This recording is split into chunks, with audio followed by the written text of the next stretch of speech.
This video is brought to you by Dr. Kristen R. Bromley's Guitar Method Book Series and Online Music Academy.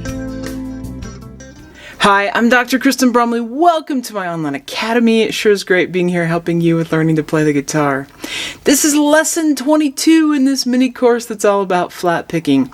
In this lesson, we're working with C, F, and G7. So we're doing one more lesson with C, F, and G7. These chords are used so often. Even in keys and at times with flat picking where songs are actually written in keys that we could do in first position, a lot of times we'll capo to actually play in this key or in the key of G because those keys just work so great with this sort of thing. So we're going to do one more, practice a little bit here with the awkward move between F and G7 specifically. So we're going to keep using that bass down up, alternate bass down up strumming pattern. And I've got the chord progression up here on the board, but down in the description below, you can download a free copy of the sheet music in PDF form. So with this one, we're doing the Wabash Cannonball.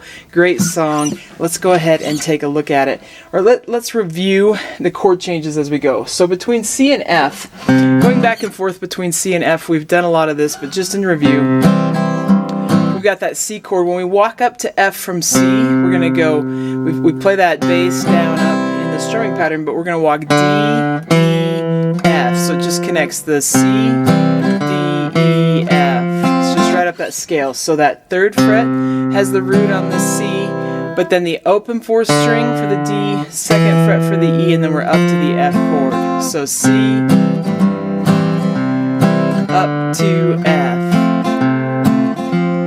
Just jumping in and you're like, how do you do that alternating bass note stuff? You need to look back earlier in the mini course, and there's plenty of help with doing this sort of thing. I'm not explaining it here because we're working on these walking bass note runs between the chord changes. Going from F to C, as you might recall, it's just in reverse. So we play the E, the open D, back to C. So just go backwards. We got the F, and then 2, open on that fourth string back to C. And if we could go, just warm up there going back and forth between the chords. We go up to F, we go back to C, up to F, back to C, up to F, back to C. Now with this song, we only ever go from C up to F. We'd actually don't go from F back to C. It's part of the reason it's fun to practice this one because it's got something a little bit different in it. But we reviewed that and it's important and we use it in a lot of songs. We also don't go from C to G7 in this one, but let's take a look at going from C to G7. Just review that for a minute. So we got C, and we go down to G7, second fret, open. So we're going B, A, and then we catch that G on the 6th string. So second fret, open on the 5th string, and then down to that. So it's just like coming down from F to C.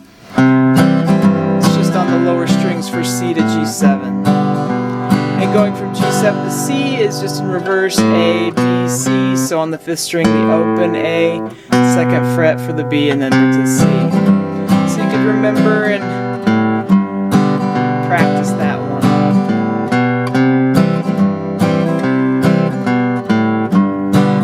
That's all review from the last lesson. Let's look at what we do when we go from F to G7. That's kind of different. So, they're not next to each other. Well, they are next to each other. We have the F chord, the root of the F, and the G are right next to each other.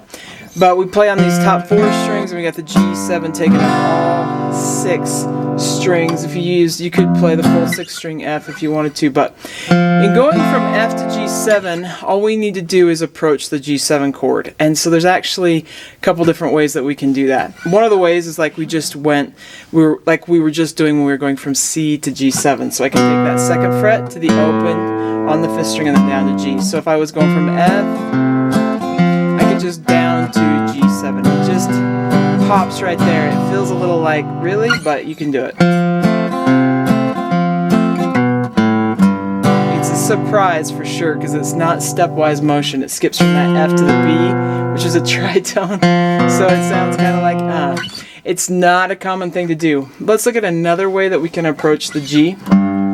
G7, we can approach it from below. So if we came up step 6, and then the flatted 7th, because this is a dominant 7th chord, the F, which is the note that's in our chord, we could come up to that G7. So if we were just doing G7, up to G7, up to G7, doing that is the open 6th string, the 1st fret on the 6th string, and then up to that G7. Up to G7, up to G7, up to G7. So if we were doing F, up to G7. If we were doing F, up to G7. That is one way that we could do it. Another way is we can actually use the chromatic movement. F, F sharp, G. So 1st fret, 2nd fret, is that G.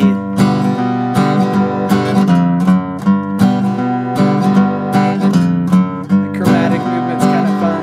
F, F sharp, G. Oops, messed up that alternating bass trying to talk.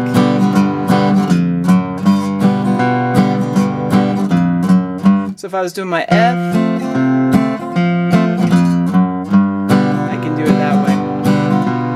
F, up to G7, and F, up to G7. That'd be kind of rare, but if we were to go from G7 to F, we can approach F in the same way, D, E, F, that we were from the C chord. So if I was on G7, go to F, I can just approach it. Open, 4th string, the D, 2nd fret, which is the E, and then up to that F. Up to F, so G7, up to F. Those ones sound kind of different. They're not places that we would typically put the walk in there. Now, with this song, we know that when we stick that walking bass note in, we're replacing the second half of the strumming pattern. So we're going bass down, up, and then we do the walk on beats 3 and 4 instead of the alternate bass down up. So we put that in the measure right before the chord change. So we're going to put one in the measure with the C chord going to the F chord. F only lasts for one measure.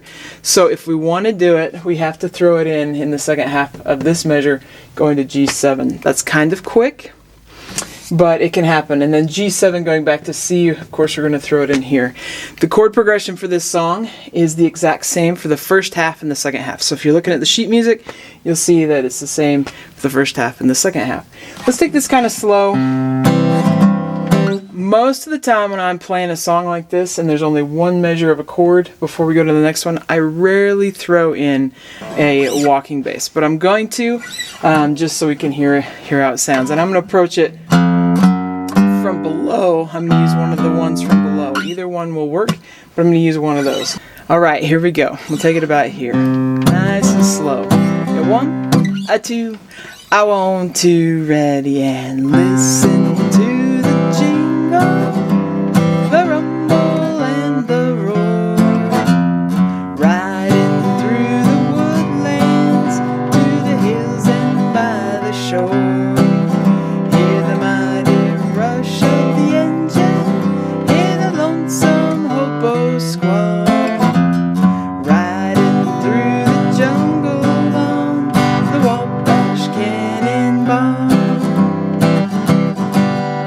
Of course, I threw an ending on. I've demonstrated before. I did the 1 chord to the 5 chord and the 1, and my strumming was down, down, up, down. It's kind of fun to throw on the end. Okay, let's take it a little bit faster. So you have 1, 2, I want to ready and listen to the jingle, the rumble and the roar, riding through the woodlands to the hills and by the shore. Hear that mighty rush of the engine, hear the lonesome hobo squall, riding through the jungle on the Wabash Cannonball.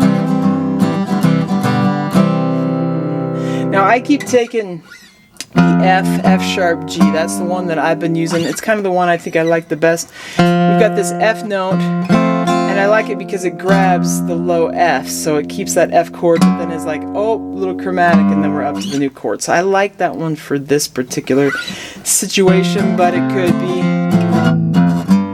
could also be cool to do the E to the F to the G. And if you're doing that one, that's fine too. Sometimes it's nice to grab the open low string without having to worry about having a finger on there when we're coming from this chord.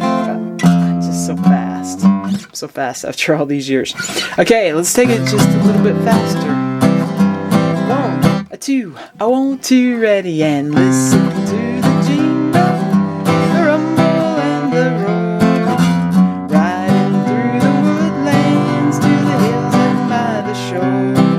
Hear the mighty rush of the engine, hear the lonesome hobo squall, riding through the jungle on the Wabash Cannonball. Take it one more time, even faster. Get it really going here. 1, 2, I want you ready and listen to the jingle, the rumble and the roar, riding through the woodlands to the hills and by the shore. Hear the mighty rush of the engine, hear the lonesome hobo squall, riding through the jungle on the Wabash Cannonball. So fun! I hope you're having fun. It's hard for me to not have fun playing this kind of rhythm guitar. I'm going to play the melody once through. As I've mentioned in lots of these previous lessons, we're getting ready.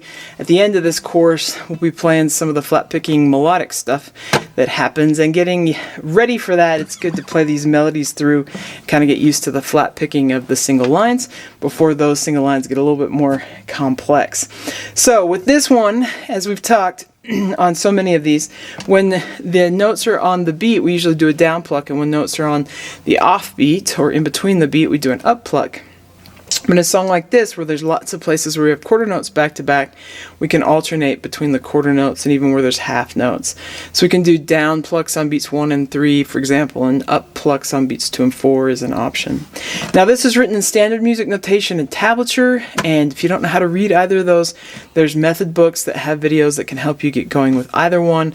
There's also a quick answer video that can get you going on tablature, which is probably the fastest one to start with. But if you want help mastering those, there's lots of help with the method books and all the videos that come with those. Okay, but I'm going to go ahead and play it. See, I'll have it, and you can assume, I'm going to just assume you know how or want to learn how, and we'll have this as a reference. So I'm going to go listen. We go 1, 2, ready, and...